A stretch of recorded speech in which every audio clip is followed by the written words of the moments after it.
House, would you normally? Oh, you do the Pledge of Allegiance. Okay. Yeah. You Okay. do that? Okay. You're doing the prayer then? You want me to do prayer? Okay. Do you want me to do the minutes? You can do minutes. Okay, I'll do the minutes. Okay. Okay. Good evening, everyone. Thank you for being here. It's so nice to see our audience here full of people, so thank you for being here. We're going to go ahead and, if you're willing and able, if you can stand for the invocation followed by the Pledge of Allegiance. Let us pray. Father God, we come to you, Lord. We thank you, Lord, for blessing us to be able to come together and work together, even as a city, for what's best for our city, for our citizens. Father, we just look to you, the author and the finisher of our faith. We pray and ask, Father God, that we will walk in wisdom and knowledge of the truth of your word, that we'll be led by your spirit in all things. And at the end of the day, you will be glorified and you will be honored by our gifts and the talents that you've already given us. So we thank you and we praise you in Jesus' name. Amen. Amen. Please join me in the Pledge of Allegiance. I pledge allegiance to the flag of the United States of America and to the republic for which it stands, one nation, under God, indivisible, with liberty and justice for all. Thank you, Councilmember Edwards and Mayor Pro Tem Dillon. Okay, first item on the agenda is the roll call. I believe, Adriana, we have Councilmember Bob Huddleston on the line, and we need to excuse Becca Romo and Sean Dugan from the meeting this evening. So moved. Second. Okay, there's been a motion and a second. All those in favor, please signify by saying aye. Aye. Any opposed?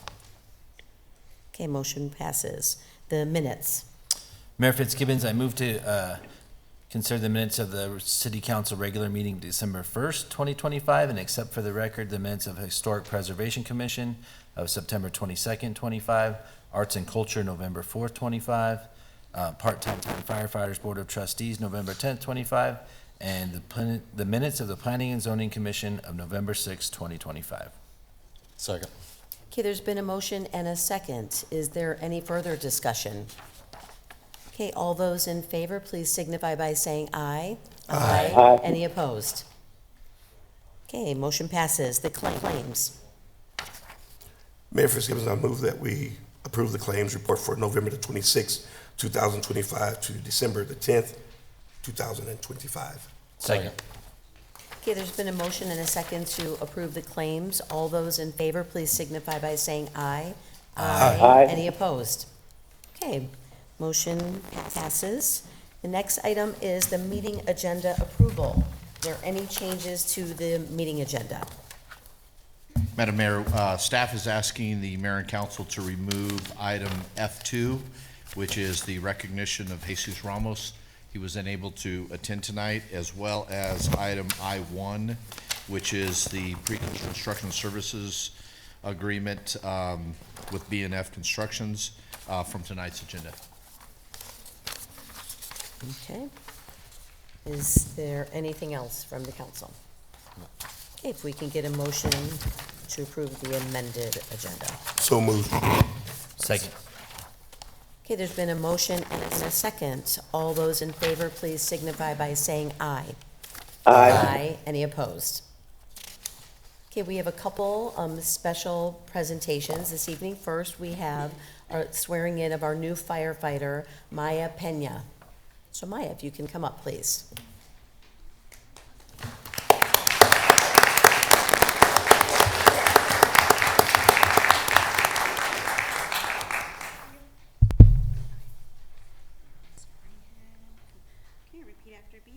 State your name.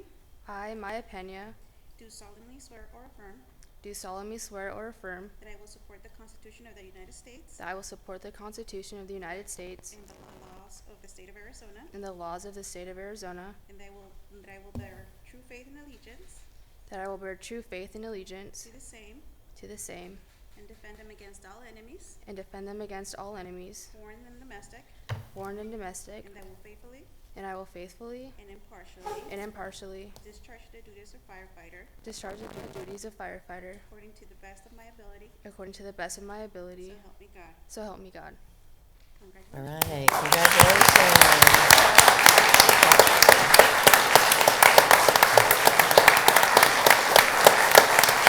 All right, Maya. Congratulations. And welcome. Maya, we're so glad you're here today with the girls' flag football team. Maybe some of these ladies will join us someday, right, ladies? So congratulations, Maya. We're happy to have you. Okay, next on the agenda is the Casa Grande Union Cougars flag football team. So if we can have you all stand up, please.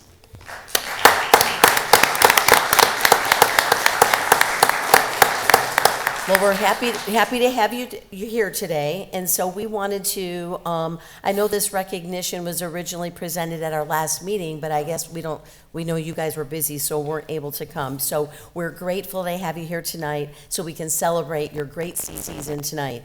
So we are proud to recognize the Casa Grande Union High School Cougars flag football team for their commitment, teamwork, and outstanding representation of the Casa Grande community throughout their season. The Cougars demonstrated resilience and heart in every game, highlighted by strong leadership from Coach Alistair Mounts and standout performances across the team. This season also marked the final chapter for several seniors, the program's founding mothers, who helped establish a strong foundation and set a lasting standard of excellence.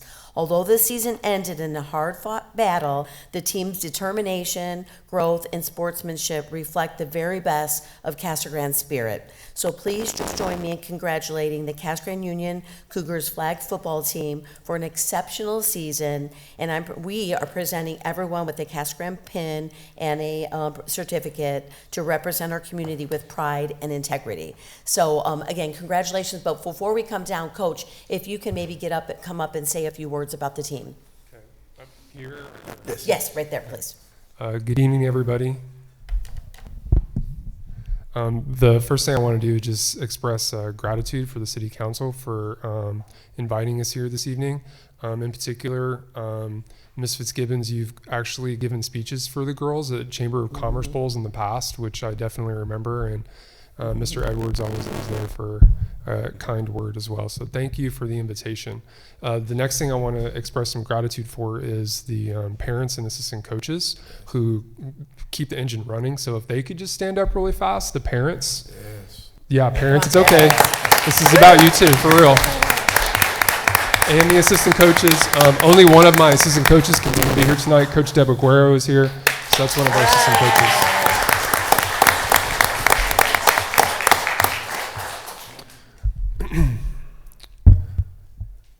Being the head coach of the girls flag football team at Casa Grande Union is a responsibility that I take very seriously, and I try my best to put the best product on the field and train and mentor the girls as best as I can. We've established a legacy of success in our community. We've never lost a region game. We're region champs for 3 consecutive years in a row.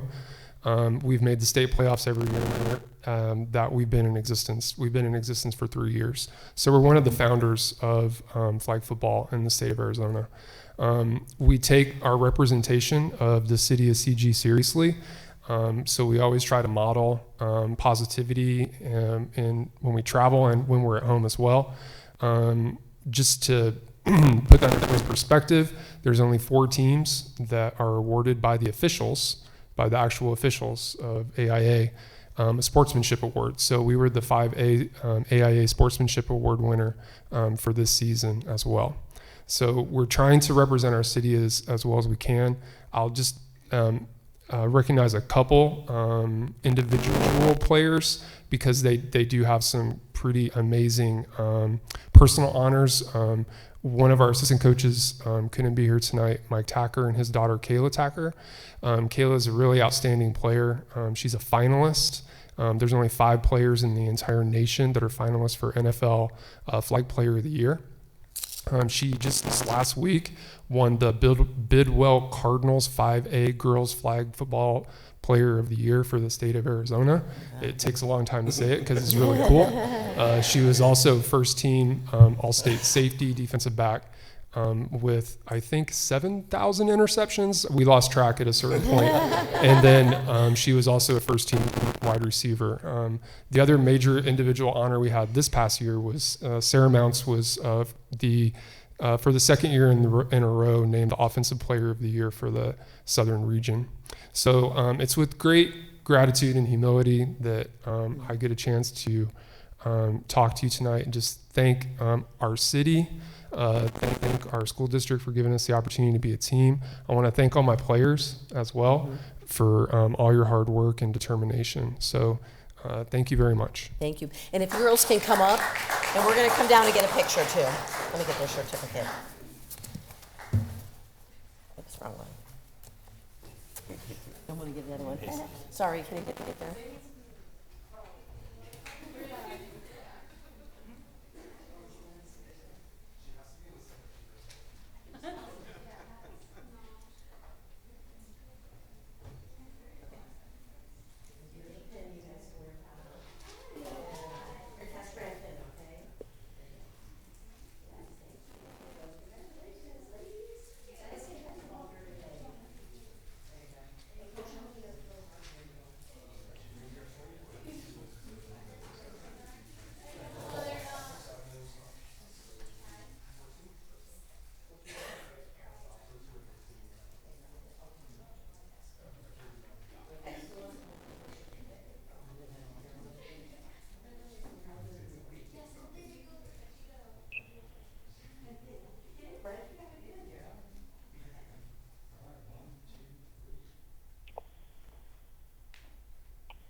You know, we're all Casper Union graduates. High school when we were in here. We have to tell you that. Just around there, don't like that.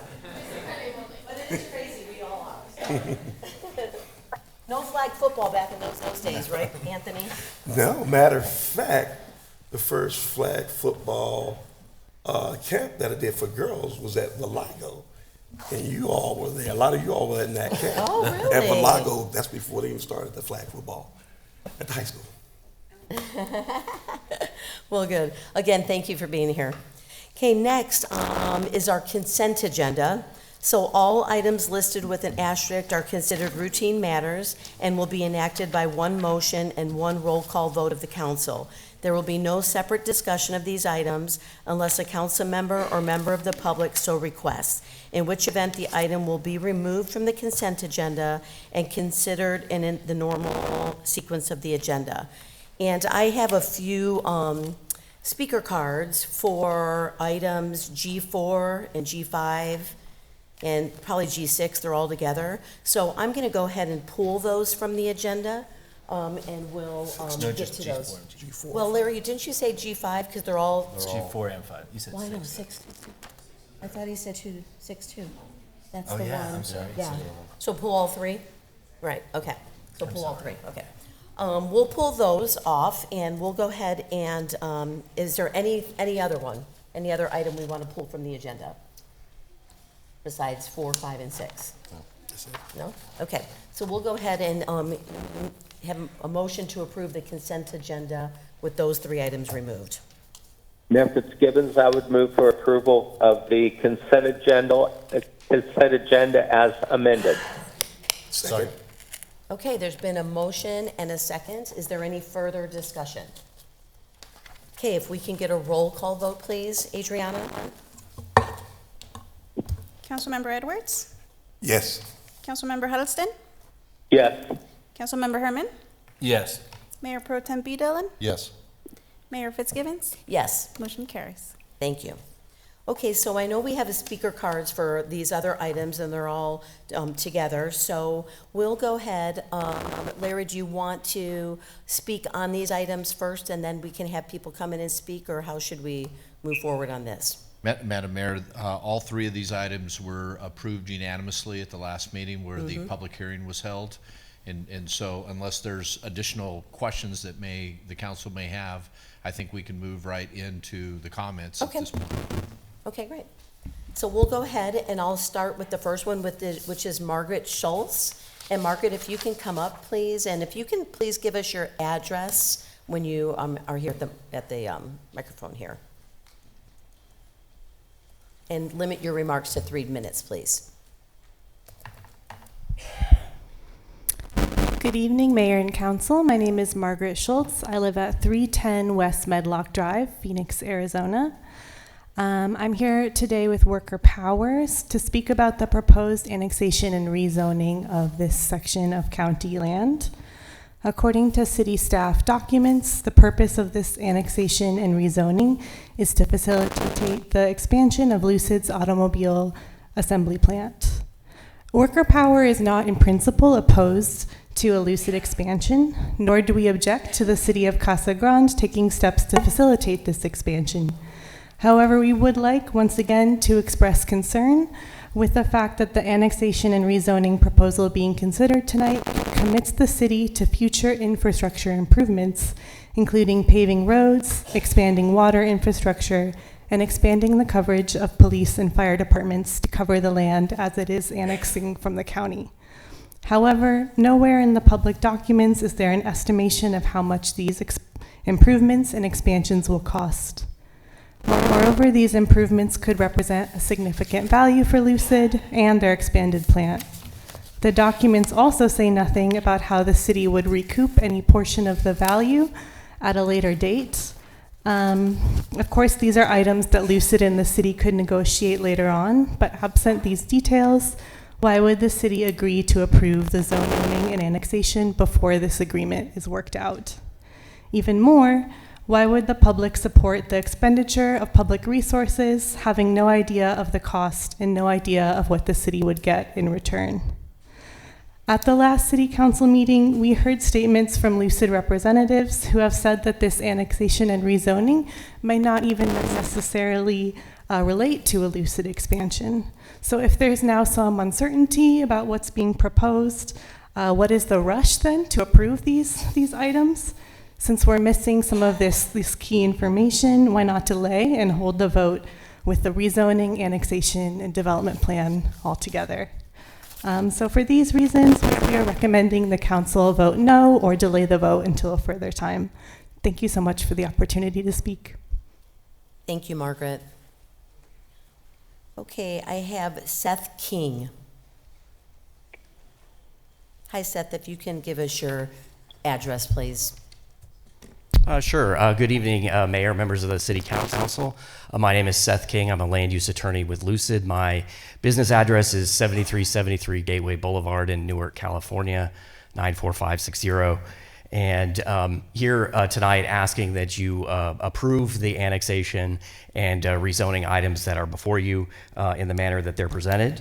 We think that there are many benefits to the city of these proposals. In particular, it adds an additional 1,200 acres to the city that are earmarked for commercial and industrial development. In the future, that should lead to high-paying jobs for city residents, as well as an increase in the industrial and commercial tax base. Additionally, the annexation will extend the city limits down to I-8, which is a new frontier for the city to reach. I'd like to also point out that the annexation and rezoning are consistent with earlier city actions, including your 2030 general plan. City staff at the last meeting went through the various goals, policies, and land use map and explained how these proposals are consistent with those items. The proposals are also consistent with a 2022 development agreement between the city, Pinal County, and Lucid, which discussed both annexing this property and rezoning the bulk of it for I-2 industrial uses. Like to note that no development plan is required under state or local law at this time. But we do look forward to, in the future, discussing a development plan when it is ready with the community and with the city at that time.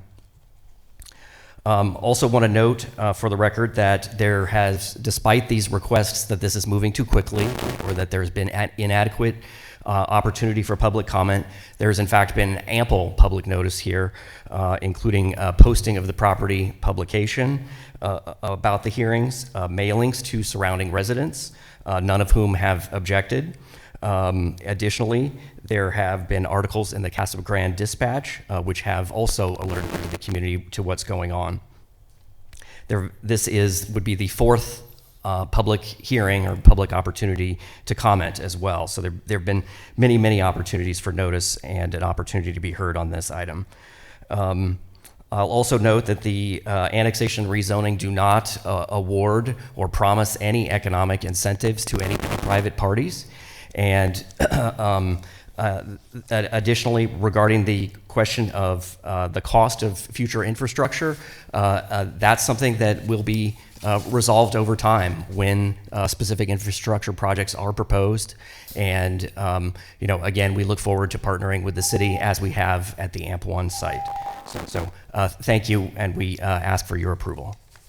Thank you, Seth. Pablo Correa?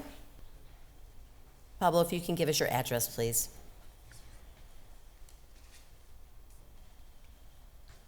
Hi, my name is Pablo Correa, 1232 East Rodeo Road, Casa Grande, Arizona. I'll keep it pretty short. I'm a local resident, born and raised here, Casa Grande, Arizona. Went to school here, and I now lead an organization, a nonprofit that does engagement work with citizens of Casa Grande and the broader rural Arizona. I have spent a lot of years working in Casa Grande, around Casa Grande, in various different industrial roles throughout my career here. And I do believe that the city, as well as Lucid and other partners, have an obligation to do right by community. And I do believe that the city and the leadership of the city has the trust of the community through the improvements that it's done over the last several years, which are always a controversial issue and an issue up for discussion, whether that's the expansion of affordable housing, but also the roads that are constantly being upgraded. I live, like I said, on Rodeo Road, so I drive my daughter to Valago every single day, so very appreciative of the expansions out by Union, where I attended as well. Like I had mentioned earlier, the city and corporations have an obligation to do right by its citizens, and that's not just for well-paying jobs, but that's also for community benefits, and like I mentioned, trust that the city government will be doing that. And I would also like to note that for the years that I worked in various industries throughout Pinal County, I can say that there is a value outside of solely community benefits and negotiation of who fronts the bill for infrastructure. And once again, I do believe companies should be fronting the majority or their part of the bill. But the time I spent working in these spaces allowed me to raise my daughters, or allowed me to provide for my family while I was making plans to advance my career, whether that be secondary education, founding various organizations, or just basic entrepreneurship that you find in small communities. So I do believe that the impact of having large-scale industries coming to small towns is an overall benefit, and I trust that the due diligence of the city will be done, and I urge the council to vote yes. Thank you. Thank you, Pablo. Mike Cruz. Or Michael, sorry, I see Michael. If you can give your address, please.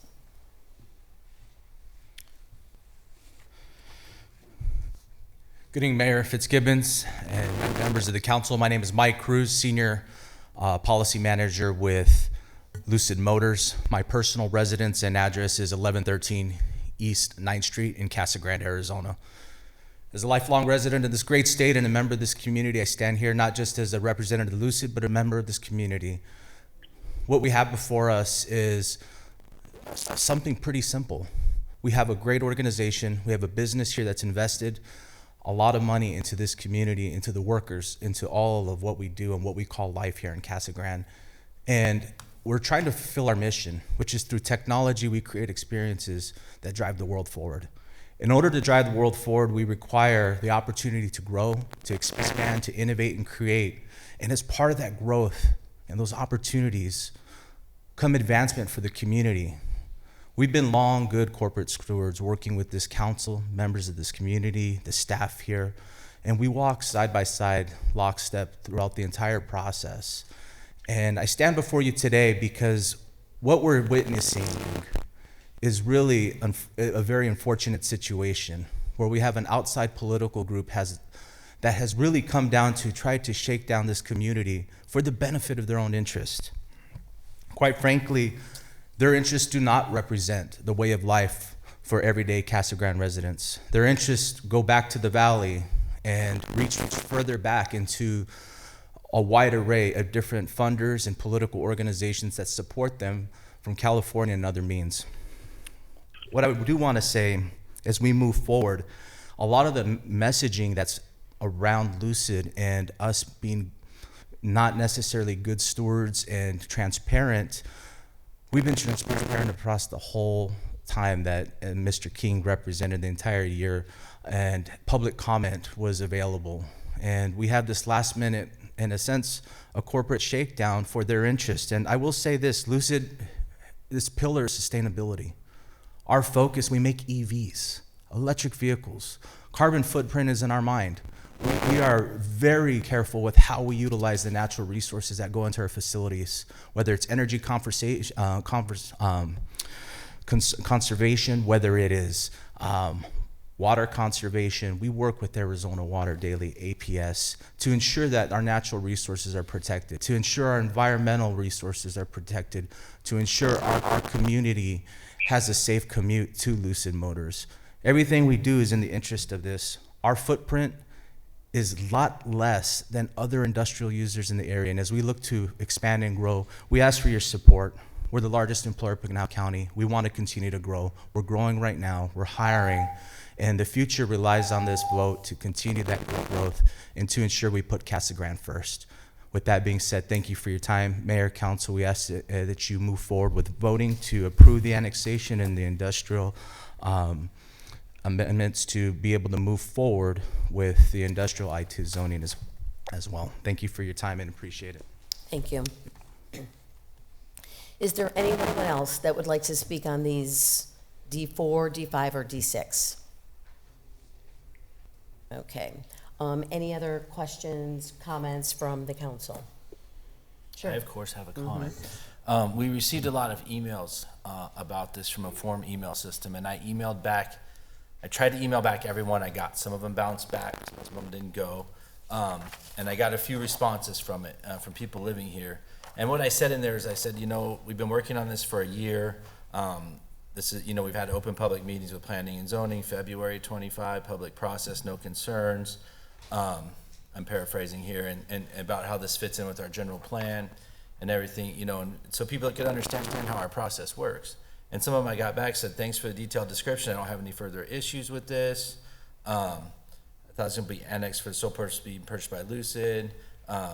So, you know, they just don't want another abandoned thing. Lucid's not abandoning their infrastructure anytime soon. Someone said, thanks for the clarification.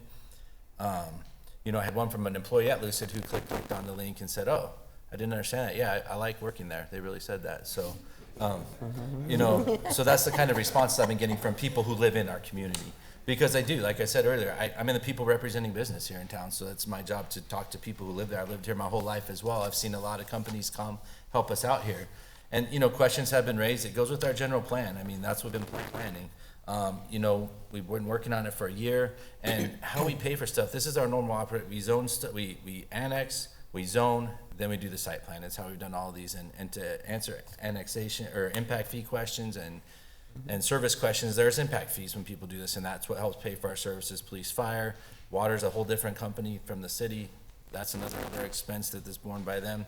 And if we do a development agreement, we work out how we're going to pay for infrastructure. So I mean, we're trying to address all these things, and we've been working with Lucid, and one thing is the affordable housing, so we've worked on that. As you guys know, we have housing in Casa Grande now. We do that, we work with them. And Lucid's been a good partner. I just went to the Salvation Army dinner the other night, and they were a corporate sponsor of the Salvation Army dinner, you know, so they're part of our community as well. But it's just, you know, like I said, if anyone else sent me an email and you didn't get it back, it's because it bounced back. Please email me again.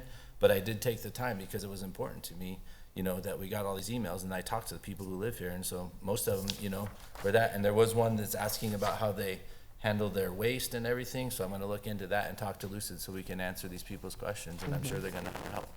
So, thank you for all the emails, and I do appreciate it when people interact, and I did try to answer them all, so, thanks. Thank you, Matt. Any other questions, comments? No, and I appreciate you giving an update on that. It is important. I think we just have to remember that, what you said, you know, this is something that we've been working on. We've had several public hearings, meetings, mailings, articles regarding this. And I know someone said it well, is that, you know, a development plan isn't required at this point. You know, and I think that's what we have to remember, that we are just talking about annexation right now. The development agreement will come later. And so that will be another process where the public can get involved, and we will actually make sure that we are looking at community benefits. And that's come up a couple times, you know, as far as community benefits. And, you know, when we talk to the group about what that means, you know, affordable housing, we've addressed affordable housing. We, you know, addressed it a little too much, I think. People don't understand, but, you know, the plan that we have here, but, you know, we feel we've been on top of that. You know, childcare has been a big issue, you know, with a lot of our industrial businesses, actually throughout the community, and Lucid has been part of that childcare roundtable. You know, we are trying to come up with solutions and how we can bring childcare to the community, and Lucid has been there. They're at the table, they're at the business roundtables, they're at the workforce development roundtable. They are true community partners, and so it's frustrating to think that people don't see Lucid as that, because we work with them. It's not like we're giving away anything. It's we're working together to bring the best into our community. And I must say, being a longtime Casa Grande citizen, I've been here since I was 10 years old, and I never imagined we would have a company like Lucid in the city of Casa Grande. And I've been to that manufacturing facility several times. I've been on tours, and it gives me so much joy to see that our residents have the opportunity to work in a company like that that's just so, I mean, innovative and high tech, and every job you can imagine in there. I mean, the robots are just incredible. But, you know, for our citizens to have those opportunities, not only with Lucid, but several, you know, many of the companies, is just amazing. So I just appreciate the, you know, the partnership, you know, a true community partner. And when we talk about community benefits, it's important to us as a council to make sure that, they're paying, you know, with the infrastructure. We know we need the infrastructure, so that's always considered. And we always look at how it's going to benefit the community. So with that, I just feel that I don't think that it warrants us to not vote to move this forward. And it's disappointing to see outside interest, but you know what, it's okay. We are, you know, strive on making sure that we are transparent, and we're inclusive, and we're giving information to the community. We're not just sending out mass text messages for people to send a letter. So please reach out to us. For those of you that are watching, please reach out to us. We're here. You see us in the grocery store, you see us at the schools, you see us here in council meetings every other week. So if you have questions on this, please reach out to us, and we will give you factual information. So that's my comment. Very well Anything said. else? Well said. Bob? So I think, what do we do? Do we go item by item then, Larry? Or Brett? Okay. So we'll go ahead and start with G4. Okay. Ordinance number 3486, an ordinance extending and increasing the corporate limits of the city of Casa Grande, Pinal County, state of Arizona, pursuant to the provisions of Title IX, Chapter 4, Article 7, Arizona Revised Statutes and amendments thereto, by annexing thereto certain territory contiguous to the existing city limits of the city of Casa Grande, known as the Project Saguaro annexation, and authorizing initial zoning of urban ranch UR for properties within said territory. Mayor Fitzgibbons, I move to approve ordinance number 3486 as presented. Second. Okay, there's been a motion and a second. Is there any further discussion? Okay, if we can get a roll call vote, please. Adriana? Councilmember Edwards? Yes. Councilmember Helston? Yes. Councilmember Herman? Yes. Mayor Pro Tem B. Dillon? Yes. Mayor Fitzgibbons? Yes. Motion carries. Thank you. Okay, item G5. We can get an ordinance number, please. Ordinance number 1178.470, an ordinance of the Council of the City of Casa Grande, Arizona, amending zoning ordinance number 1178 and its subsequent amendments by changing the zoning from urban ranch UR to general industrial I2 on property generally located along the east and west sides of Thornton Road, south of Selma Highway, and north of Interstate 8, Casa Grande, Arizona. Mayor Mayor Fitzgibbons. Fitzgibbons, I would move to approve ordinance number 1178.470 as presented. Second. Okay, there's been a motion and a second. Is there any further discussion? Okay, if we can get a roll call vote, please. Councilmember Edwards? Yes. Councilmember Helston? Yes. Councilmember Herman? Yes. Mayor Pro Tem B. Dillon? Yes. Mayor Fitzgibbons? Yes. Motion carries. Thank you. Okay, on to item H. G6. No. Six. G. Oh, G6. G6. Oh, sorry about that. I thought we did G6. Sorry. G6, ordinance number, please. Ordinance number 1178.471, an ordinance of the Council of the City of Casa Grande, Arizona, amending zoning ordinance number 1178 and its subsequent amendments by changing the zoning from urban ranch UR to community services B4 on property generally located at the northeast corner of Thornton Road and Interstate 8, Casa Grande, Arizona. Mayor Fitzgibbons, I move approval of ordinance number 1178.471 as presented. Second. Okay, there's been a motion and a second. Any further discussion? Okay, if we can get a roll call vote, please. Councilmember Edwards? Yes. Councilmember Helston? Yes. Councilmember Herman? Yes. Mayor Pro Tem B. Dillon? Yes. Mayor Fitzgibbons? Yes. Motion carries. Thank you, Adriana. Okay, now it's our public comment on the agenda, so I have a few speaker cards. We'll go ahead and start with Tad Roberts. Where did Tad go? Did he leave? He left. Did he leave? Oh, I saw him. Okay. Okay, Tad left. Joe Henkin. And Joe, if you can give us your address, please. 2078 North Sweetwater Drive. Okay. Madam Mayor, council members, I'm here tonight to publicly commend the Public Works Department and the street superintendent and their division for selecting Cactus Pavement to replace our street asphalt. From beginning to end, the Cactus crew has been pleasant, respectful, and even helpful as my neighbors and I navigated the construction project. You know, we live in the lakes, and it's been a long time coming, but it is there, and we were informed of the schedule. We were given paper schedules, so we knew they were coming.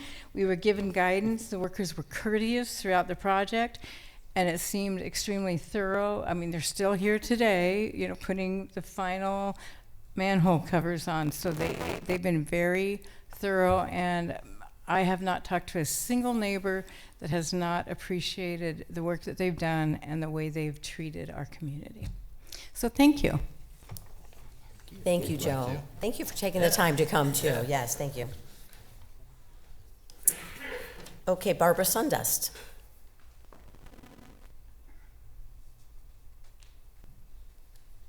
My name is Barbara Sundust, and I live at 1273 East Cordova Avenue, Casa Grande. Two of the things that I know I come often to address these issues, but that's because they're very important. And because, for example, I talked about women living in their cars, women who are like in their 60s and even 70s living in their cars because there's no place for them to be. So I'm just, if there was like an or a house, a large house, I know there was one on Olive, and that maybe would have housed these people. And I understand that that the people who live in the area need to approve of it, but there's nothing risky about these women having a place to stay, and rather than living in their cars. And I can't, I just can't imagine that anybody would not want to help an elderly person who needs a place to stay. And even some of them I know are doing some temporary work. It's hard to work a lot when you're in a car, but they are doing temporary work. So that's one thing. The other thing is the encampment. This past Wednesday, we had Laundry Love, and one of the homeless people we have come consistently have not been there since October, but they were there last Wednesday, and they walked like 2 miles to get there to do their laundry. And I said, where are you going to go after this? Because this is like at nighttime, it's dark, and they didn't know where they were going to go. And they're not, these are not alcoholic people. They're not on drugs. They're just poor people out of their luck and need a place to be. And they would take care of an area that was given to them. If there was an encampment, they would help take care of it. And they told me both of them had got a $200 fine for not being anywhere. and so I just find that in one sense, and I'm on that UPAC committee, but in one sense I think we did the ordinance before we had a solution to help these people. And so now we're scrambling around to help them, and they're not bad people. I think maybe a community some of them have drug problems and those kinds of things, but lots of them do not. And we need to be open-minded to these people and have a place for them to be, even if it's an empty building, or somehow fix that up until we can get a really good encampment place for them where they can help take care of it, where they can get the services they need, and where they can maybe help even get jobs. So I just continue to beg for them to get attention. Thank you. Thank you, Barbara. Okay, so we have Melissa. Let's see, we have Kelly, Melissa. Mindy, you too, or just Kelly, Melissa? Okay.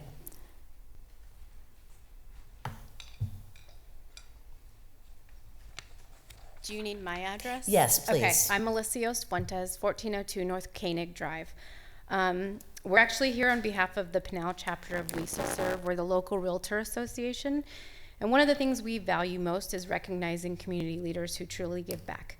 And tonight, it's our honor to recognize someone who exemplifies community leadership in action. Matt Herman has served Casa Grande for decades, but what sets him apart isn't just how long he's served, it's how deeply he's invested in our community. Matt doesn't show up because it's expected, he shows up because he cares. Beyond the city council, Matt has dedicated his time to organizations that strengthen our community. He's served as president of the Boys and Girls Club of the Casa Grande Valley, helping support programs that provide opportunity and stability for local youth. He has also served as president of the Rotary Club of Casa Grande, living out the idea of service above self. Matt also currently serves as a city council liaison to the Casa Grande Youth Commission, ensuring young voices are heard and future leaders are supported. He is active with the Chamber of Commerce, supporting local businesses and civic engagement. What truly stands out is that Matt's commitment goes beyond meetings and titles. Through his family business, Norris RV, he and his family consistently give back by supporting community events, nonprofits, and local initiatives. His service spans government, nonprofit leadership, youth development, and business, and he brings integrity and dedication to each and every role. On behalf of We Serve and our members, we are proud to recognize Matt Herman for his outstanding service and leadership. Matt, thank you for your continued commitment to Casa Grande and for helping make this community stronger. Thank you. All right. Good job, Matt. Yes. Surprise, huh? You surprised him, ladies.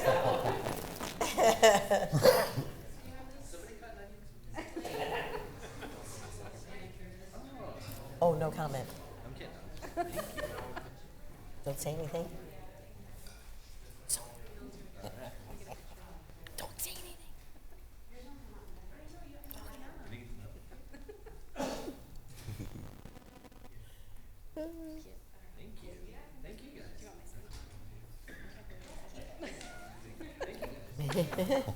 Okay, I can't say anything. Okay, is there anyone else that would like to address the council? Sure, come on up. If you can just give us your name and address, please. Oh, sorry about that.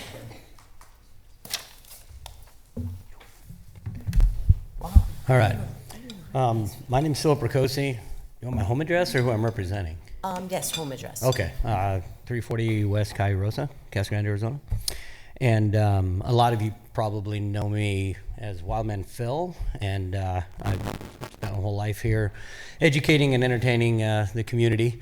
Others of you may know me as my alternate ego because maybe I've put your Christmas lights on your house or in some other way helped to light up your life. But I'm not here representing either one of those today. I'm actually here today as the president of the Black Box Foundation. And the Black Box Foundation has been around for about 10 years. We are the premier performing arts organization in Pinal County.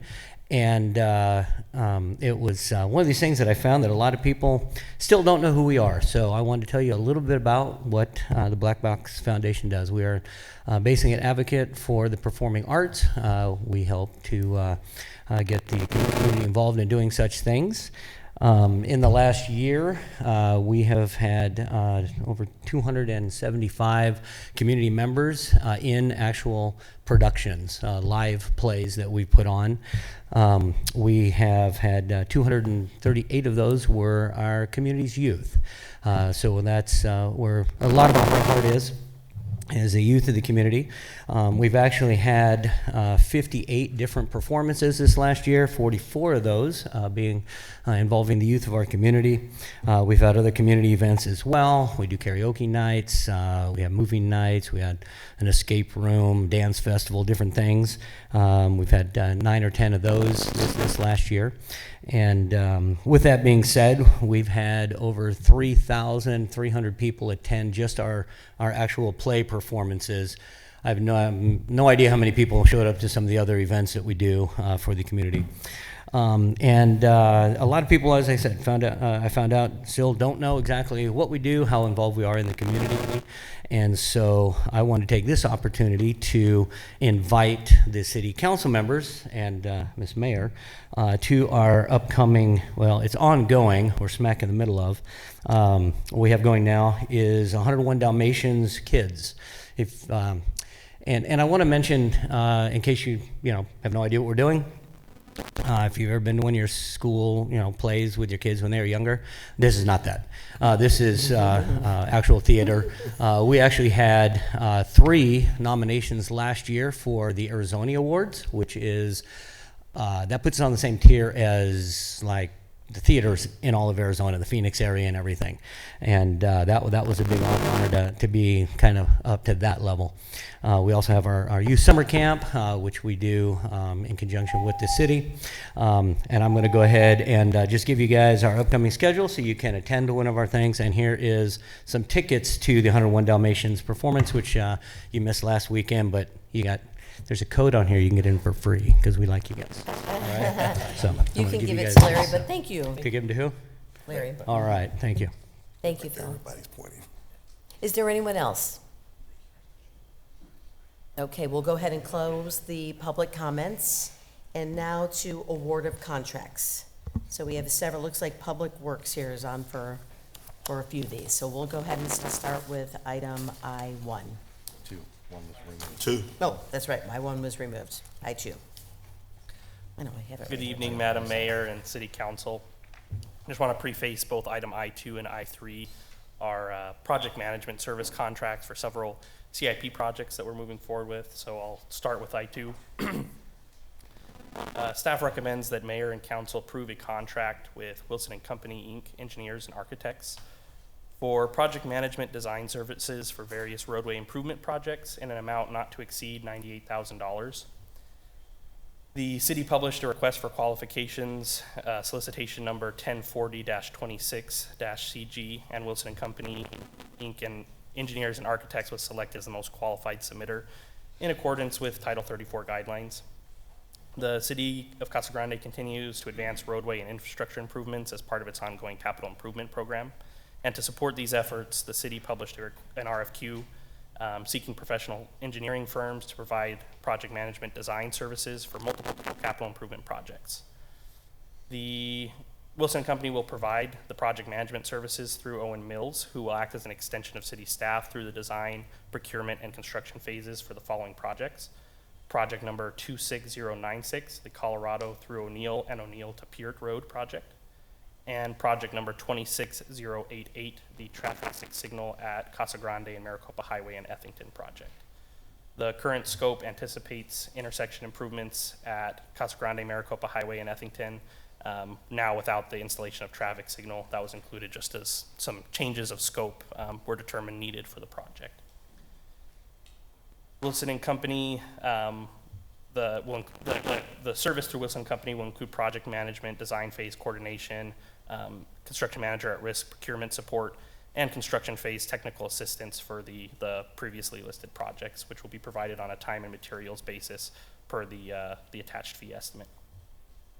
Again, the total fiscal impact is that $98,000, and the funds are available in their respective accounts. And these funds would be drawn equally between those projects. And with that, I will answer any questions you may have. Any questions? Any questions? No. I don't think so. So if we can get a resolution number, please. Thank you. Resolution number 5862, a resolution of the Council of the City of Casa Grande, Arizona, accepting the proposal for professional services from Wilson and Company, Inc., engineers and architects to provide design, project management services for various roadway improvement projects, authorizing expenditure of public funds, and authorizing the execution of a contract. Mayor Fitzgibbons, I move that we approve resolution number 5862 as presented. Okay, there's been a motion and a second. Is there any further discussion? If we can get a roll call vote, please. Councilmember Edwards? Yes. Councilmember Huddleston? Yes. Councilmember Herman? Yes. Mayor Pro Tem Dillon? Yes. Mayor Fitzgibbons? Yes. Motion carries. Thank you. Okay, item I3. Alrighty. Madam Mayor and City Council, staff recommends that the Mayor and City Council approve a contract with Schlesinger Consulting Engineering, PLLC, for project management services for the East Cottonwood Lane and North Mission Parkway intersection. This is capital improvement project number 26136 and 26059, as well as the East Courtson Road from North Banal to North Peart Road project, which is contained within the capital improvement plan as projects number 26083 and 26095. The city published that same request for qualifications, solicitation number 1040-26-CG, and Schlesinger Consulting Engineering was selected as the second most qualified submitter, and the RFQ allowed for the number 1 and number 2 positions. This was in accordance with the Title 34 guidelines.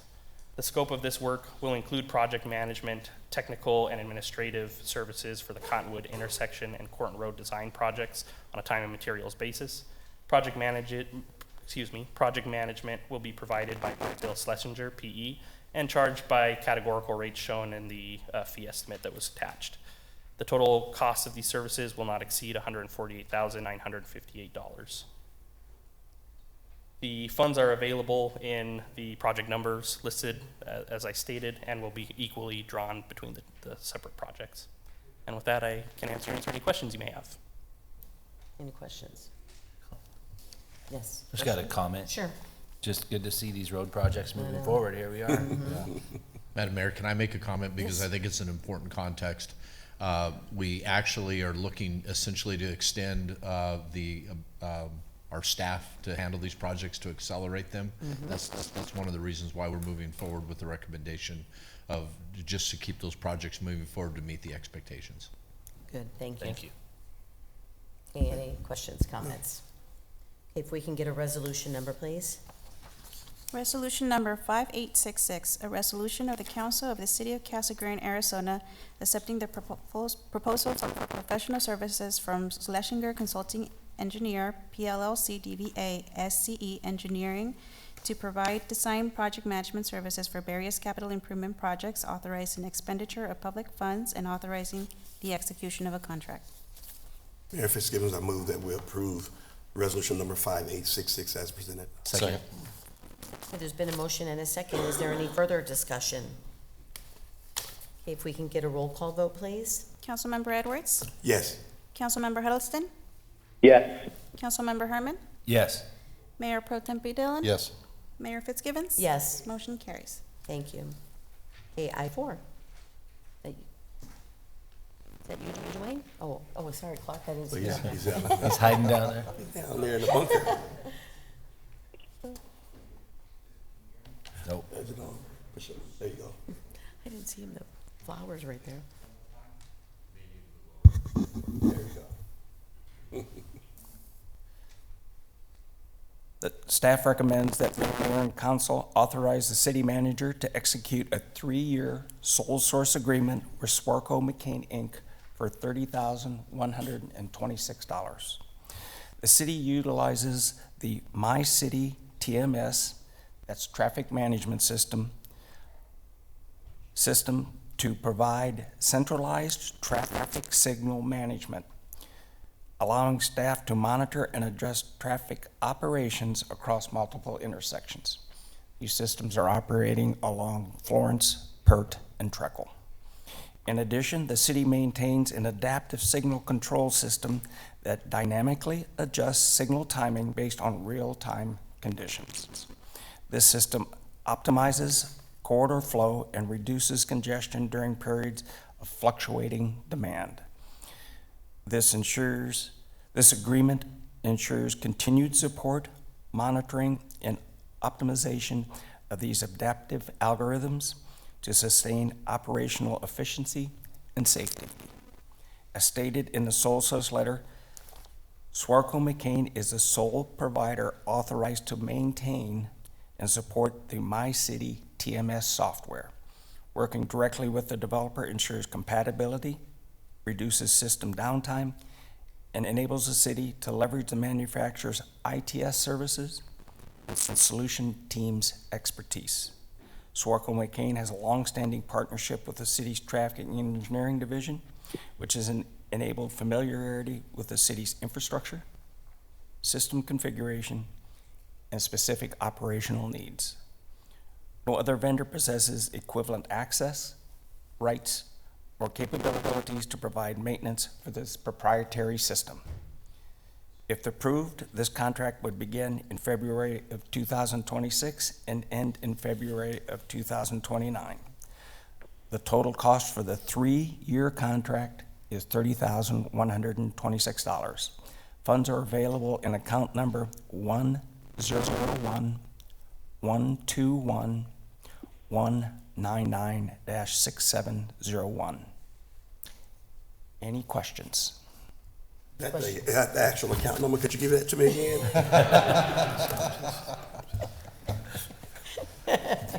After the meeting.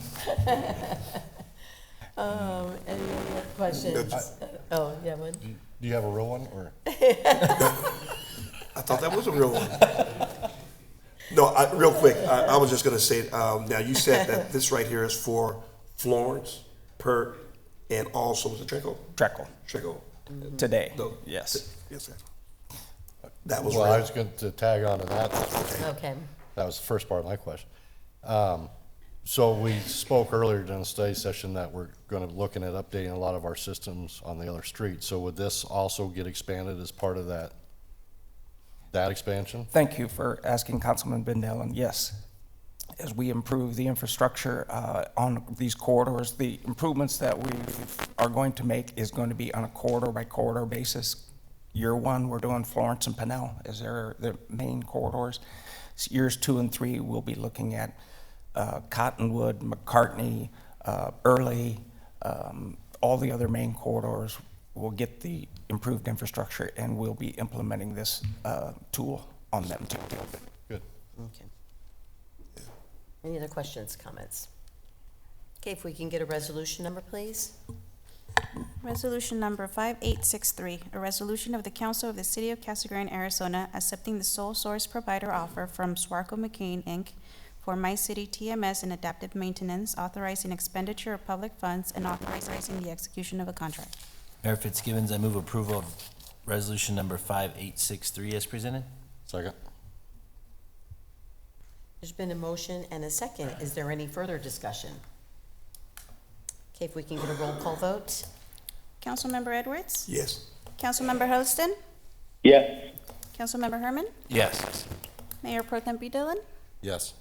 Mayor Fitzgibbons? Yes. Motion carries. Thank you. Okay, I-5. Aaron, hi there.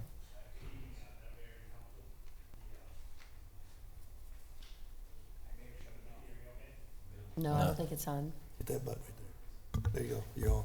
Okay. Good evening, Mayor, Madam, and Council. Agenda item I-5 is a contract for RCI Properties Enterprise for the pool deck repair and grade installation.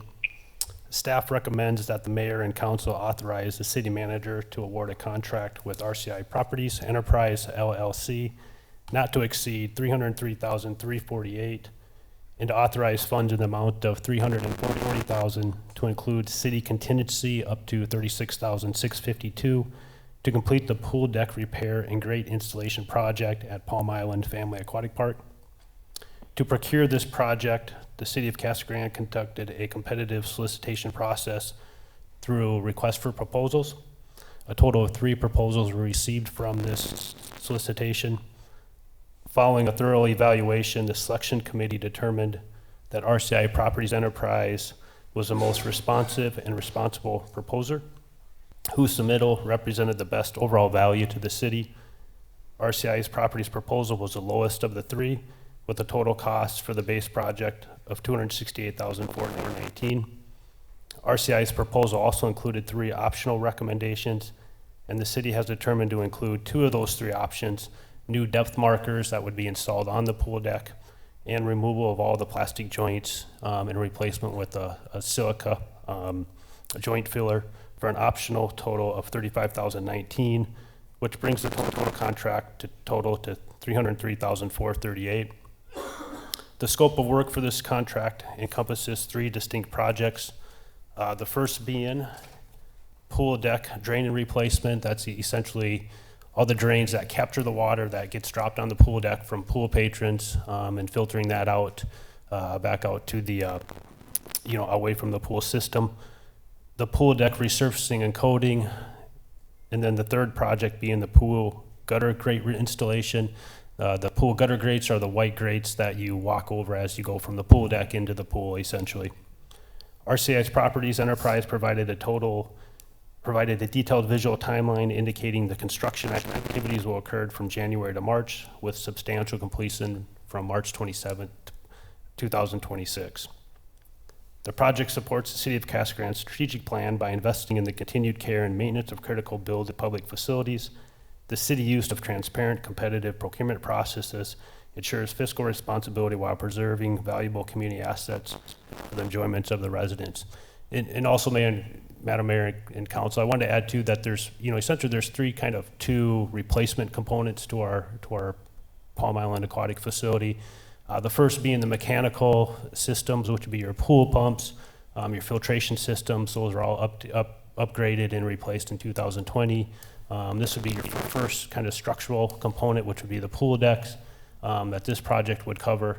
And then ultimately the final kind of component would be the pool shell, re-waterproofing that essentially, which staff is working on right now for a CIP project in 4-year 27 or 28.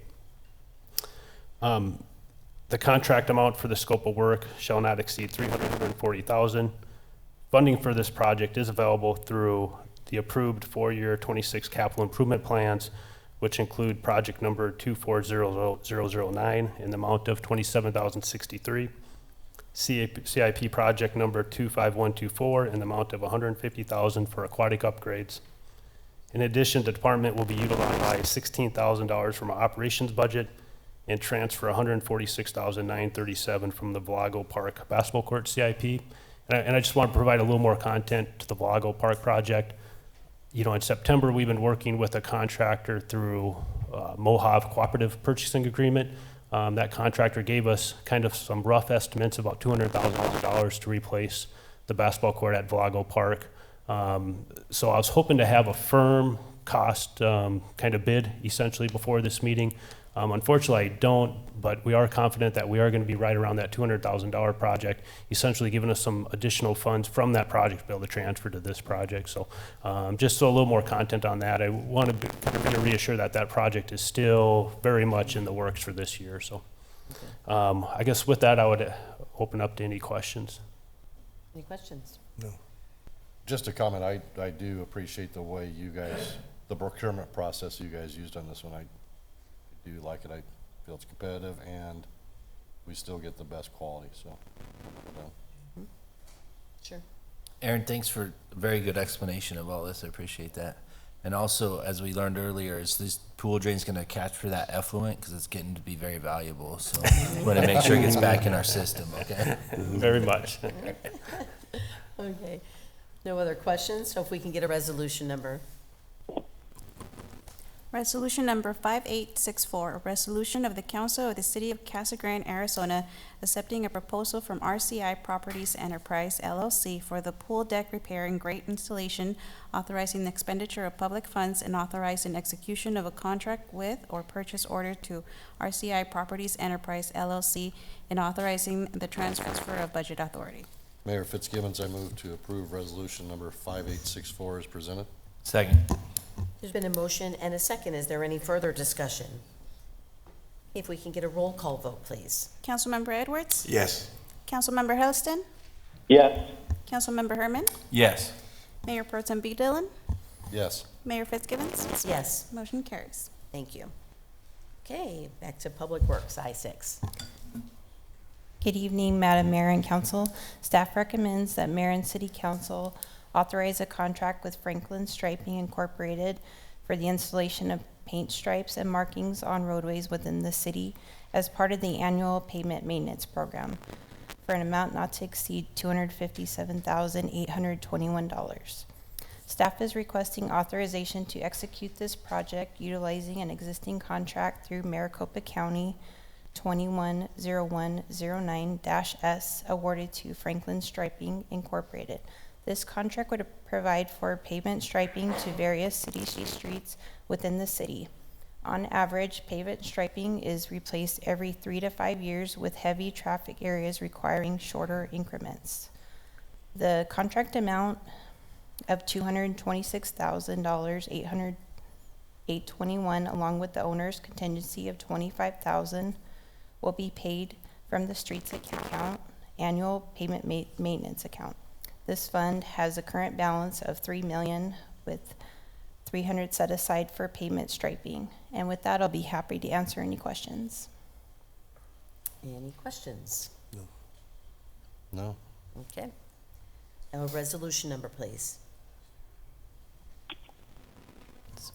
Resolution number 5865, a resolution of the Council of the City of Casa Grande, Arizona, accepting a proposal from Franklin Striping, Inc. for the annual payment preservation program, authorizing the expenditure of public funds and authorizing the execution of a contract with or purchase order to Franklin Striping, Inc. Mayor Fitzgibbons, I move that we approve resolution number 5865 as presented. Second.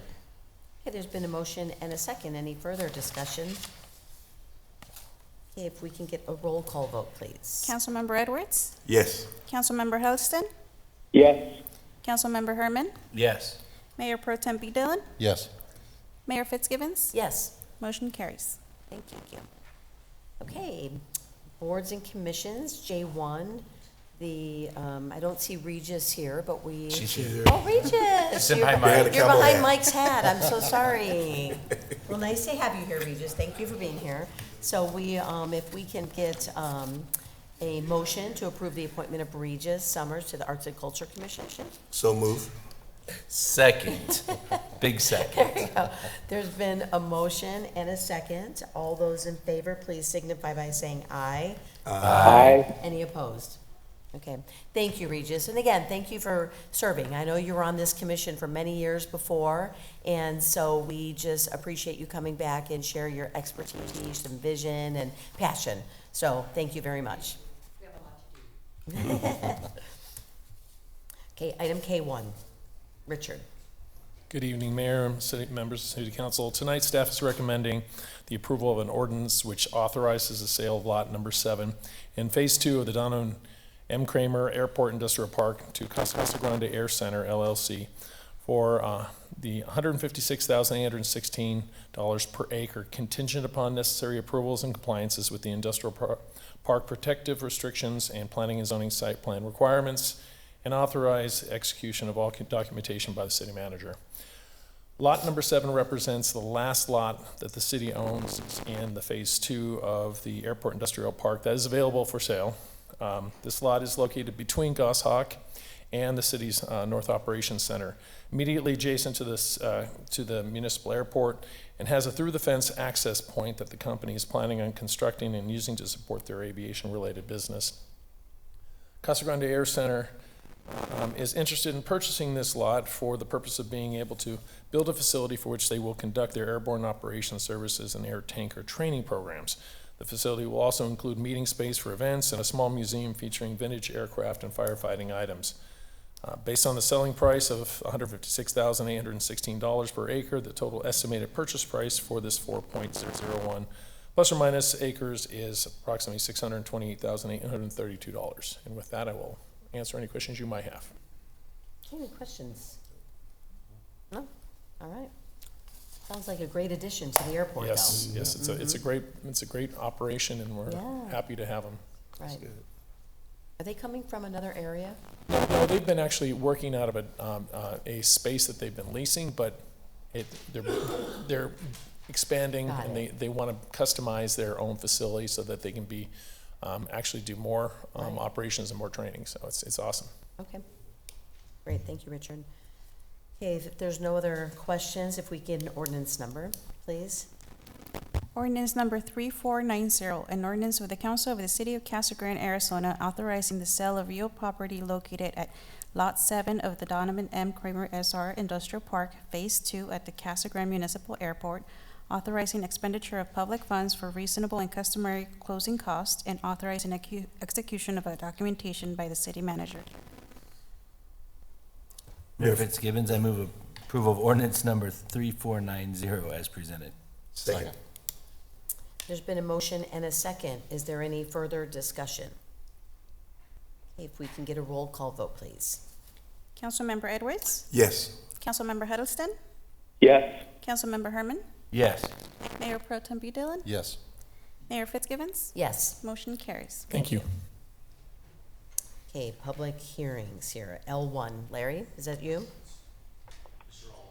Oh, sorry, Rob. Not a problem. Good evening, It Mayor says and city Council. manager, so I'm looking over there. Tonight, staff is requesting that the Mayor and Council approve the adoption of 2 additional fees to the consolidated fee schedule relating to the agreement between the city and Arizona Water. And by way of background, this is a topic that's come up several times over the past few months.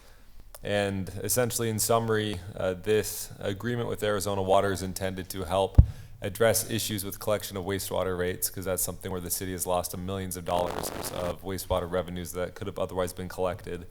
And at the September 15th regular council meeting, the mayor and council approved the agreement with Arizona Water. And this is a tool that Arizona Water began offering cities more recently. It's something that the cities of Buckeye and Sedona have also began to use in the past couple of years. And it's something that the city wants to use as a tool to help address this issue. This is currently awaiting the approval of the Arizona Corporation Commission because it does require their approval. That's anticipated to come about the next 4 months is kind of the far end of that timeline that we're expecting. And as far as the specific fees for the consolidated fee schedule, there would be 2 fees that would be added if approved this evening. The first would be the disconnection fee, and that is a $100 fee every time that a residence has the water service disconnected. And the after-hours reconnection fee would be a $50 fee every time the city submits a request to have the water service disconnected at an address, but the city submits it after 2 p.m. and it gets reconnected by the Arizona Water Company after 5 p.m. So say the city were to submit at 2:30 and Arizona Water were to reconnect at 4:45, then there would not be a charge in that case. But these two fees under the agreement will both be charged from Arizona Water to the city. And so the intent, by adding them to the fee schedule, would be to create a pass-through fee structure in order to help the city recover those costs, to pass those fees from Arizona Water through the city to the delinquent customer that's generating or initiating that cost, so to speak. And so this is a recommendation from staff, and I'm happy to answer any questions. Are there any questions?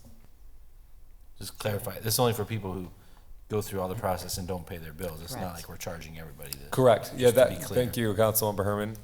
That's something where there'll be a multiple step process of giving at least 10-day notices, both posted at the residence and also mailed. And we want to build into our process also emails and phone calls as possible, just to make sure everyone's very aware. And it's after all of that has happened and there's been no payment plan entered into or balance paid, then yes. But there'll be multiple warnings. Yes, correct. Thank you. Okay, so this is a public hearing? Mm-hmm. So we'll go ahead and open the public hearing if there's anyone that would like to speak on this. Okay, no one's going to speak, so we'll go ahead and close the public hearing. And if we can get a resolution number, please. Resolution number 5867, a resolution of the Council of the City of Casa Grande, Arizona, declaring as a public record and adopting that certain document filed with the city clerk and entitled FY 2025 to 2026 Amended Consolidated Fee Schedule, effective January 15, 2026, and establishing an effective date. Mayor Fitzgibbons, I move to approve resolution number 5867 as presented. Second. There's been a motion and a second. Is there any further discussion? Okay, if we can get a roll call vote, please. Councilmember Edwards? Yes. Councilmember Huddleston? Yes. Councilmember Herman? Yes. Mayor Pro Tem Dillon? Yes. Mayor Fitzgibbons? Yes. Motion carries. Thank you. Okay, L2. James. Happy holidays, members of council. This item in front of you is a major general plan amendment request for approximately 353 acres near the southwest and northeast corners of Florence Boulevard and Overfield, as shown on your screen here. The request is to amend the land use that is currently applicable to the property, which is in the neighborhoods general plan category, and amend it to be within the large mixed use general plan land use category. Just a reminder for members of the public and the council, the major general plan amendment does not affect the zoning of the property. The predominant zoning of this area is urban ranch. There's just 3 acres of that 353 acre site that is zoned B2. So the zoning would not change. However, the amendment from neighborhoods to large mixed use would make the property eligible for a different zone district that it wouldn't be eligible for under the neighborhoods category, should a zone change be proposed.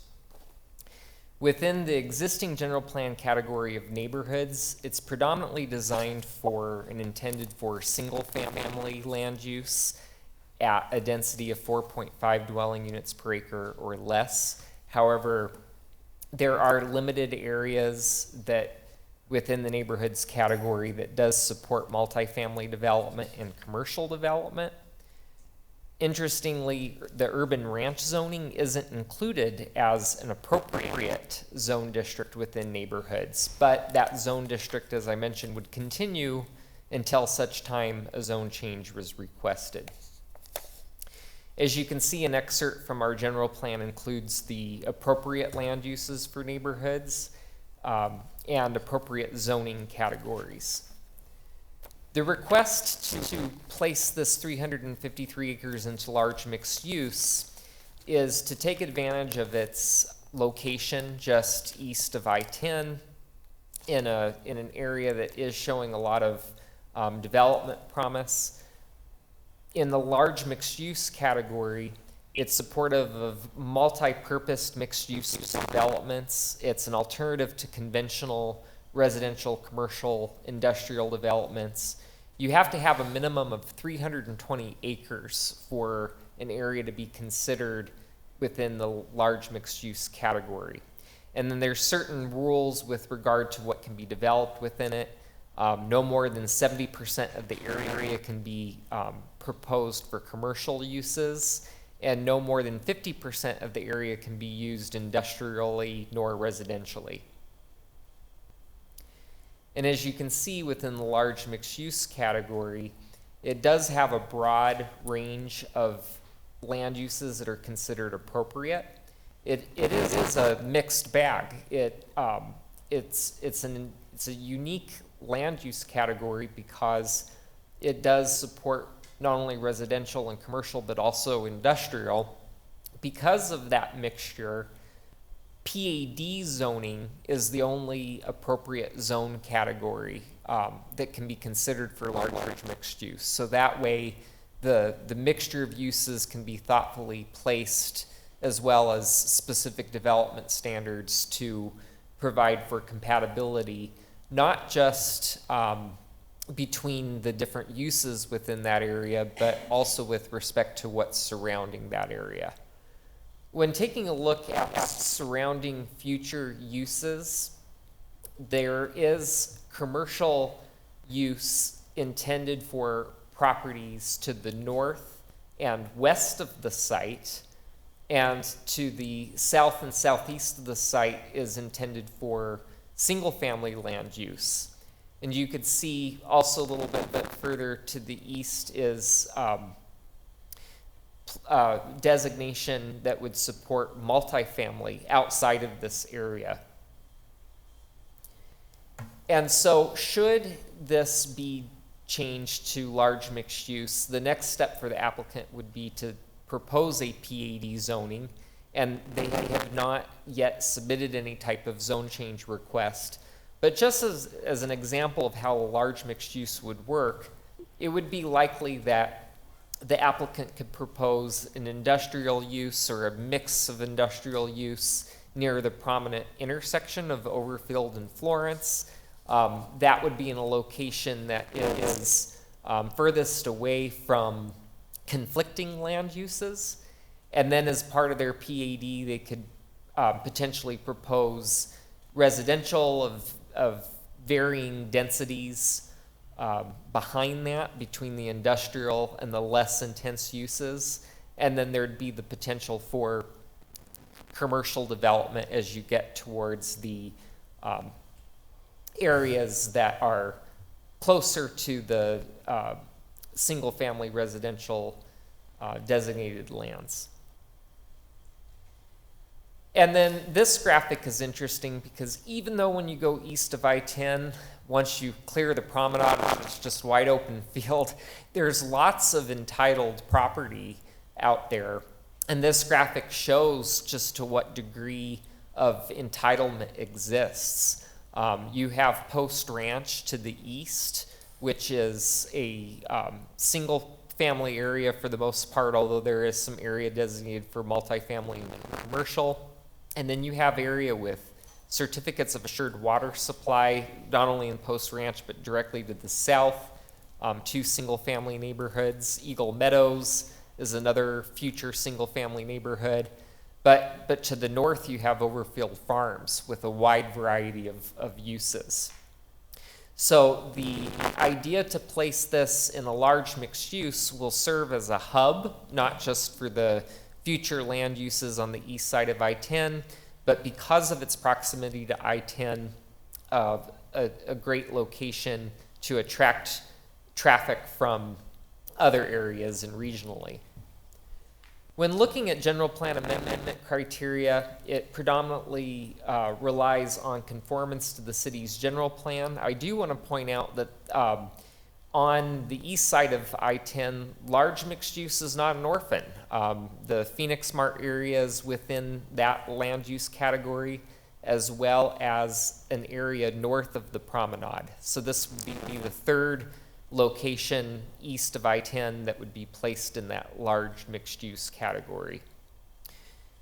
The criteria is described within your staff report in more detail, but essentially there's 7 general plan amendment determination criteria that has to be addressed, and staff feels that this has been appropriately responded to by the applicant. It primarily talks about how the future development that is supported by that category can be compatible with regard to existing infrastructure and resources, and we feel that this can be met and addressed. Again, this would be just the first step of the process. The next step for the applicant would be to submit for zoning. One of the largest concerns is infrastructure. I should point out that this area does not have certificates of assured water supply. However, there has been recent changes to state legislation that may potentially be an inroad to being able to get certificates of assured water supply through the Ag to Urban bill, and then also steps that Arizona Water Company are taking to become a designated water provider. So water is one piece of the puzzle, but the other thing that we would look at is transportation. Of course, with a general plan amendment, there's nothing that has to be provided for in great specific detail regarding transportation infrastructure, but at the time of site plan submittals, they would obviously have to provide traffic analysis, and we could only support a project if it's demonstrated how the roadway network could support that which is being proposed. But I do want to point out that this area being adjacent to Hacienda to the west and Overfield to the east are both designated to be arterial roadways, with ultimate future improvements to be wider and multiple travel lanes. And Courtson to the north and Selma to the south are also arterial roads with future planned interchanges with I-10. So again, when you go out east, you see a lot of agricultural land, but in terms of our future planning for that area, there is the future potential for additional opportunities for vehicular access and interaction with Interstate 10. Regarding the notification process, general plans require a 60-day notification and 2 public hearings in front of Planning Commission, as well as an opportunity to address council. As a result of those previous notification efforts and public hearings, staff has received a number of comments, and some of which has been included within your packet. At the public hearings, the concerns were primarily centered around resistance to be supportive of multifamily development, because large mixed use does support that, but it does support a number of other uses. And then at the second hearing, there was a concern not about the multifamily development, but the industrial development in terms of what traffic impact that would have to Florence Boulevard. So I do want to point out that as a large mixed use category, the next step would be to consider its subsequent planned area development. And at that time, staff as well as the decision makers could determine whether the multifamily component was appropriate. It doesn't have to have multifamily development. It's just one of the uses that is supported in large mixed use. I do want to point out that within the neighborhoods category, multifamily is also allowed, And through a series of zone changes and based on the acreage that is presented within that area, you could potentially end up with a request for 100 acres of multifamily development, not necessarily saying all of that would be approved, but it would meet the tenets of the neighborhood's general plan. Under the large mixed use category, however, based on the rules that would have to be followed, only 88 acres, 12 acres less could be multifamily. So it's not necessarily a situation where more land would be opened up for the potential of multifamily proposal. It would actually be a little bit less in terms of acreage. And again, infrastructure concerns would be evaluated at the time of zoning and then more specifically at the time of site plan proposals.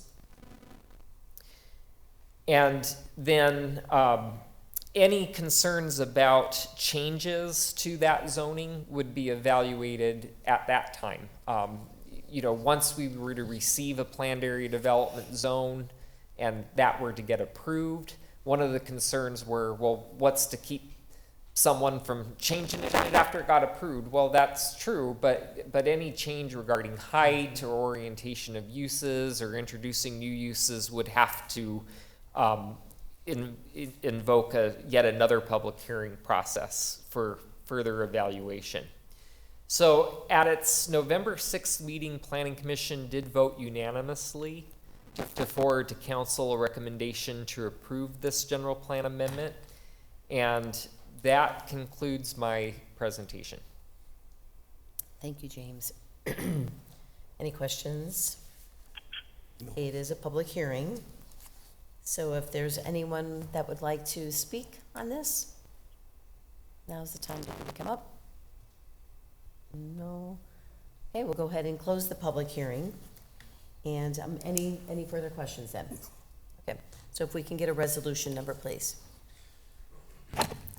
Resolution number 5273.41, a resolution of the Council of the City of Casa Grande, Arizona, amending the City of Casa Grande 2030 General Plan as adopted by Resolution number 5273 and as previously amended by amending the land use designation from neighborhoods to large mixed use on property generally located at the southwest and northeast corners of Florence Boulevard and Overfield Road, Casa Grande, Arizona. Mayor Fitzgibbons, I move that we approve resolution number 5273.41 as presented. Second. Okay, there's been a motion and a second. Is there any further discussion? If we can get a roll call vote, please. Mayor Fitzgibbons? Yes. Prior to us doing the roll call vote, I always remind you when we do a major general plan that it does change your voting requirements. So this one will require 5 votes tonight to pass. Okay. Thank you. Okay, Councilmember Edwards? Yes. Councilmember Huddleston? Yes. Councilmember Herman? Yes. Mayor Pro Tem B. Dillon? Yes. Mayor Fitzgibbons? Yes. Motion carries. Thank you. Okay, last, the reports. Bob, we'll start with you, since you've been so patient on the phone there. Thank you, but no report, Mayor. Okay, thank you. Okay, how about you, Anthony? Just want to say,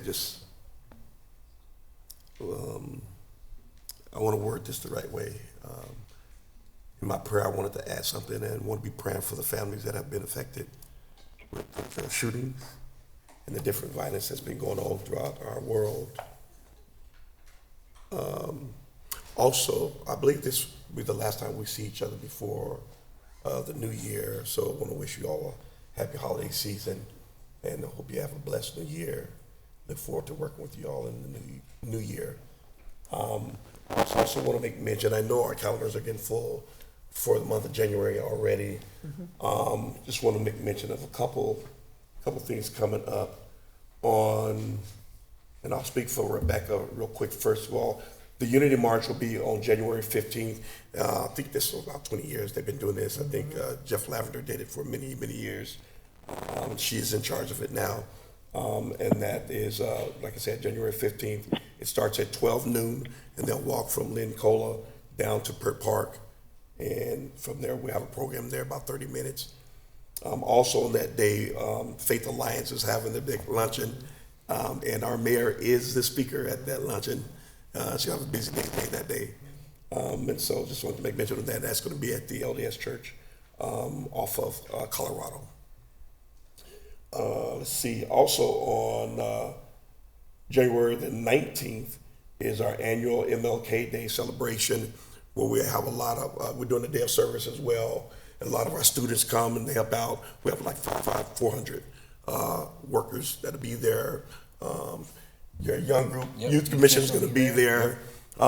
We get a lot of help throughout the community, and we do a lot of different service projects throughout our community. Where we're cleaning up alleyways. Our football team, they'll be here as well for both teams.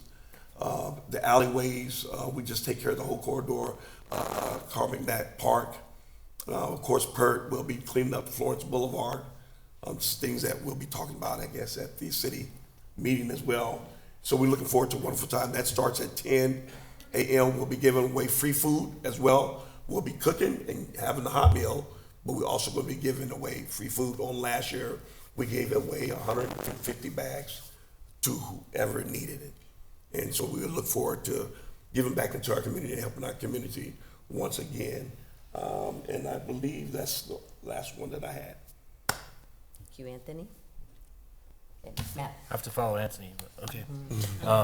Want to say thanks to all of the community members who participated and came out to the electric light parade. It was amazing and wouldn't have gone off without community services department, Danny and his team. Excellent job. I was in it.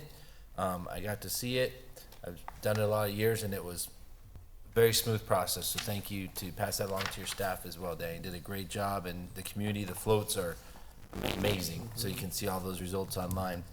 And speaking of all of our construction projects, but the Florence Boulevard, I know there's a lot going on. It's progress, but maybe we could look in the future not closing down places in front of major retailers during the holiday season. There's never a good time, I realize, but maybe something we should think about not having them all at the same time.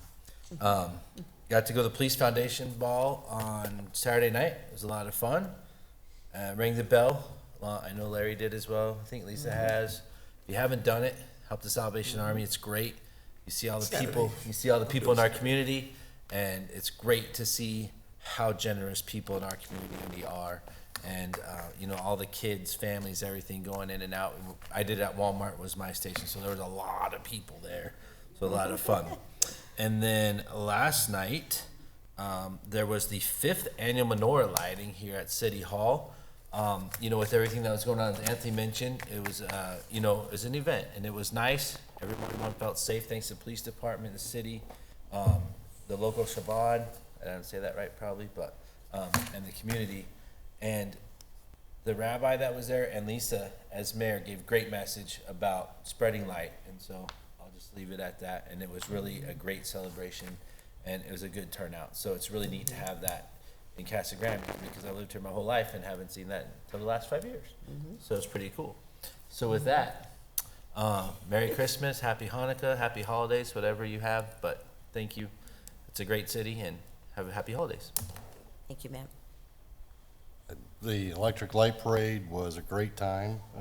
It was great seeing all the floats and all the community in there, but it was even better seeing all the families and small kids and at the park and just out enjoying it. So, I mean, it's a great time. I've always enjoyed the electric light parade.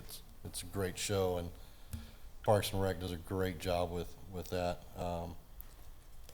That's pretty much it, other than Merry Christmas, Happy Holidays to everybody, and have a safe New Year's Eve. That's all I have. Thank you. No, and just to comment on the electric light parade, and I've already, Danny and his team, just amazing. Just it grows every year, and just the activities that were going on in the park also that afternoon, and how many people were there. It was just great to see. But not only Tanny, but it's the public works team, our police department, our fire department, our PIO team, just everyone that came together and made it such a great family-friendly event. And thank you to our sponsors, and especially APS, for sponsoring that. And the awards, I think we'll probably be giving those awards next meeting, I would imagine, right, Danny? So, yeah, I don't know how they picked the winners, because there were so many amazing floats. So, yeah, so some good competition there. But, you know, definitely a lot going on this time of year. And, you know, it's definitely just such a great, you know, community that celebrates so much. You know, Jay Warren had a night of remembrance, and it was such a great night where they had people that lost loved ones throughout the year. And there was a good probably 300-400 people there. And it was just a really nice celebration of life for all of those lost. So I just really compliment Jay Warren for having that for those families. Salvation Army continues to do so much for our local community.